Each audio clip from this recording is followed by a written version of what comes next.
Hey guys, Andrew McFarland from StartAJuiceBar.com here. Hope you're happy, hope you're healthy. Today we are talking about the top 5 mistakes that I made when getting started in this industry. As I'm sure you guys know, that you want to learn from the mistakes of others so you don't have to make them yourselves.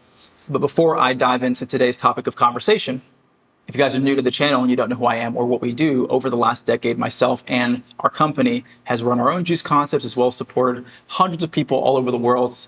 Launch acai bowl businesses, smoothie bars, smoothie trucks, juice bars, delivery only businesses, you name it, we've done it. And so all the information on this channel is coming from this wealth of experience. Early invitation, press the like button. I appreciate it. Takes 2 seconds. It's totally free. We may start charging for it, so click it while it's free. And then lastly, subscribe to the channel, hit the notification bell so you could get alerted anytime we release new content just like this. So you can stay informed, educated, and you can have the most successful juice business possible. So diving right in, what was the first mistake that I made when getting started in this industry? That is really underestimating almost everything, really underestimating the complexity, underestimating how much I needed to know in order to run a great juice bar.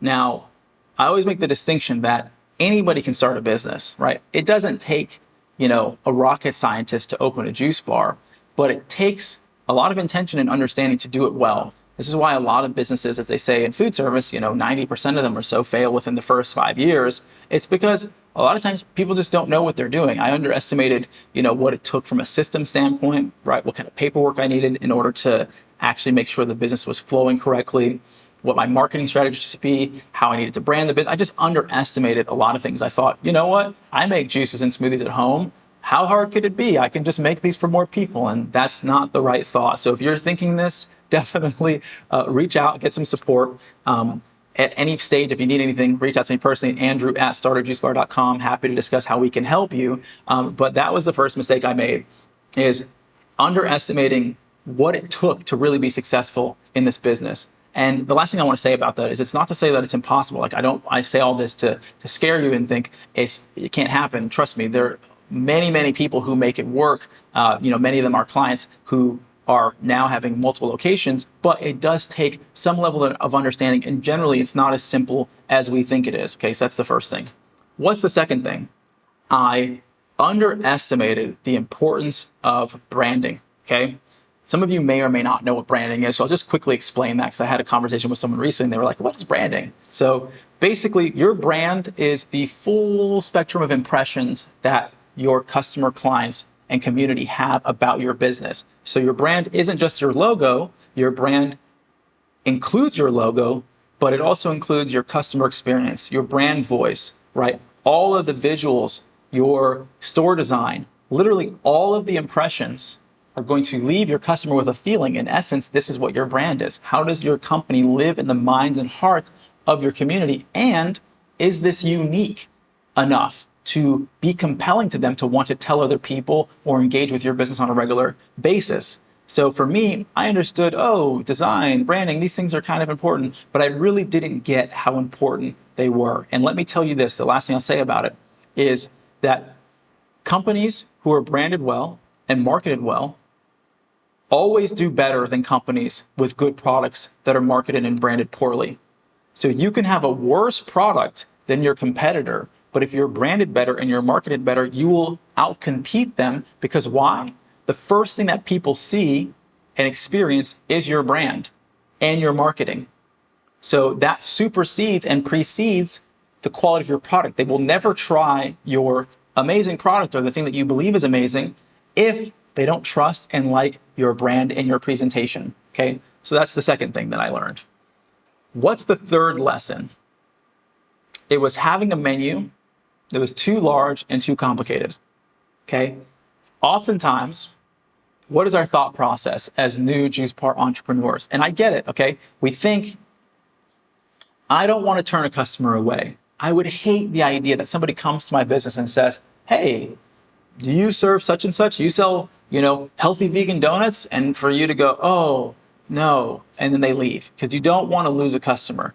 And so oftentimes people are serving everything under the sun with no focus. And what's the problem with this? It creates too much operational complexity it initiates and creates spoilage, it demands that you have higher labor, and it also oftentimes just confuses the customer because they don't really know, what do you serve? I saw a juice business once that was serving bacon and eggs, and I was like, I don't know if you really know who your customer is and what your brand is. Because if you're a juice bar, and I know just as a consumer, if I walked into a business that was serving juice and serving bacon and eggs, I probably would be curious if that juice is actually healthy or high integrity, or like, are they putting water in it? Like, why do you serve something that's really so good for you and then you're serving this fried, bacon? This, like, these two things don't go together, right? So it's really important to understand what your brand is and also distill your menu to its core essence so that you have a great customer experience, but also so that you really have a lot of efficiencies in your operation and don't have spoilage and too much labor and everything else that I mentioned. Okay, that's the third thing. Now, what's the fourth lesson that I learned? The fourth thing that I learned is that it is of critical importance that you are properly funded. I really had the experience of being underfunded in my business early on, and that really forced me to make fundamental compromises that I am so clear cost me money in the short term through opportunity cost, because I wasn't able to invest the right amount of money in marketing. I wasn't really able to have the kind of store design that I needed to have in order to attract people and have them trust my company. I had to do all those things later on, right? Like second, third year. And that's when my sales started to really accelerate, but it slowed the process down. And had I been properly funded ahead of time, then I would have been able to make more money sooner. Okay. So that's the other element. And obviously that's also connected to the lack of information and lack of experience that I had, which is sort of, related to point number one. But oftentimes we see, and there's been studies that have shown, one of the biggest reasons that any startup company fails is lack of proper financing. So make sure you're properly funded. If you need help, like I mentioned earlier, raising money for your business, putting a business plan together, Andrew at StartAJuiceBar.com, we can support you with that and everything else. And then what was my last lesson? It was not understanding the importance of marketing or how to market the business, okay? So a lot of times, what do people think? Which is, let's call it, it's halfway true. Oh, I have a location and people are just gonna show up to my store. Yes, location is half the battle. If you have a bad location, it's gonna be very hard for you to succeed. If you have a good location, that's in your corner. But you still need to market your business, because everybody that I talked to, and my experience was too, I had a great location with my first storefront, but there were still people walking into my business after I'd been open for 3 years going, oh, I just live around the corner. I didn't know you were here. You didn't know I was here. I've been here for 3 years. But people are blind. People have blinders on when it comes to what their routine is. They drive to school, they drive to work, they do this, they that, pick up the kids, so on and so forth. They don't see all the new businesses that are opening up around them because they're not looking for it. And so not investing in marketing and also not having the right strategy, I guarantee cost me tens of thousands, if not hundreds of thousands of dollars, because the way that I want you guys to think about it is about opportunity cost and the lifetime value of a customer. If it takes a customer another 6 months to find your business, that's 6 months that they weren't at your business, right? Or a year or 2 years or 3 years. So think about how much money you would have made off an individual customer, just one person, if they'd been coming to your business on a weekly basis for 3 years, right? 52 weeks in a year.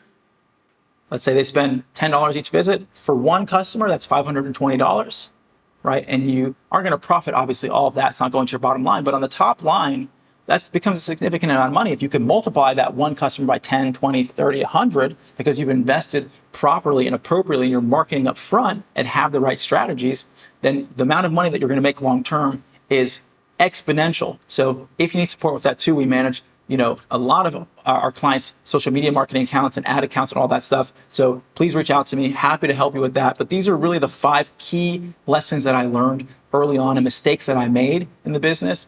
As you should learn from other people's mistakes, do not make these mistakes. Hope this was helpful. Questions or comments, put in the comment box below. If you like the video, press the like button, subscribe, notification bell so you get alerted when we release new content. And then last 2 announcements, follow us on Instagram at StartAJuiceBar. We have exclusive content there, giveaways, and all kinds of things. And we have a podcast. It's on Spotify. It's on iTunes. It's called the Juice Bar Experts Podcast. You can enjoy listening while you drive or anything else, maybe before you go to bed, get some inspiration. I'll hear you or you'll hear me there. And then if you're still on YouTube, I'll see you guys in the next video. Wishing you guys a lot of success. This is Andrew McFarland with StartAJuiceBar.com. Take care. Hope you guys have been enjoying the video content.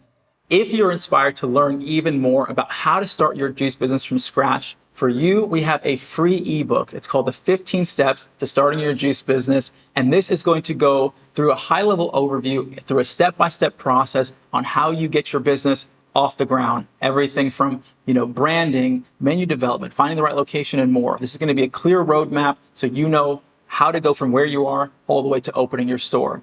If you want to go even deeper, we've also created an online course. It's called the Juice Bar Master Blueprint. This is going to go into great depth on everything from how do you put together and think about recipe development? How do you cost out your menu and what's the math around it? What equipment do you need? How do you design your store? How do you find the right location? And so much more.